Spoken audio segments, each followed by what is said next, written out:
dhiirri tokko gideetti jaalatu gideetitti booyu yeroo ati tuffattu yeroo inni si yaadu onni isaa madooftu kootu lubbu wal fuunaatiin jedhu boru iftaan maarree osoma jettu rabbiin dhiira abaaramaa bira sirra buusee hudduun ta'e alumatti uf argita jechuudha.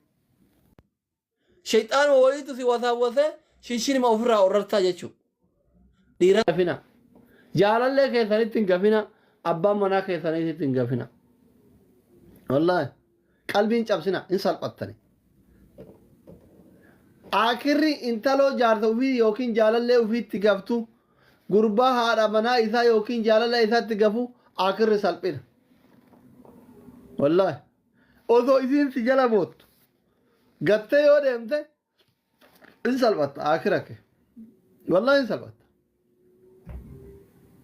Yaa homaa gochuu hin dandeenyu.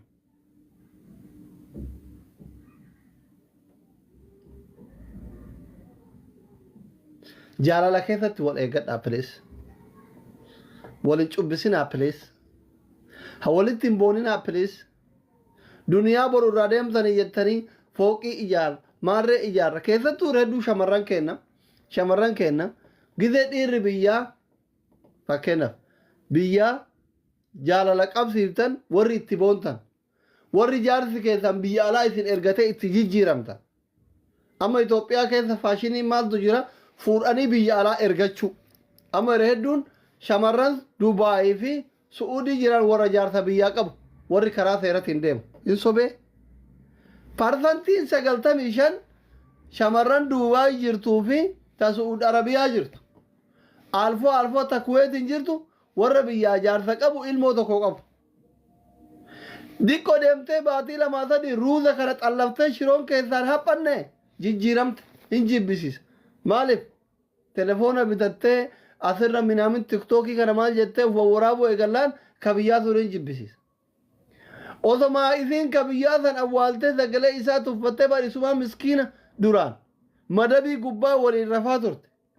Asiin jaarsa sukkuuma, asiin ta'ifi sukkuuma, asiin injiraantu sukkuuma, asiin tuyaana sukkuuma. Jireenya san dagattee jibbiti jechuudha. Akkaataa isiin bakka isaan itti walii kennaa turan biyyatti ilaalaa jaalalala. Diinota meeqa keessa turanii ciisanii jaalala walii kenna warri Itoophiyaa kun. Diina meeqa keessa ciisee jaalala walii kenna jaarsaaf jaartiin Itoophiyaatti. Diina meeqa? Diina tayfiin jira, injiraan jira, tuyaanni jira. Qorra itillee hoo? Itillee irratti mee dubartiin itillee irratti godhamtan jirtanii lakkoofsa tokko barreessa. Itillee faaqamtu. Itillee haadha hadiisa mul'ii gadi isin gorsuu barbaada hin badda waan ta'eef. Itillee irratti mee xixiqqoo yaada horte. Itillee namni beeytan. Itillee beeytanii itillee loonii. Itillee erbeewwan hin diddi amma takkittiin hin dubbatu. Lakkoofsa tokko barreessi itillee irra tarafaa turte yoo jiraate. Eeyyee seenii arsii maanyaa. Gobasiiti. Ennaa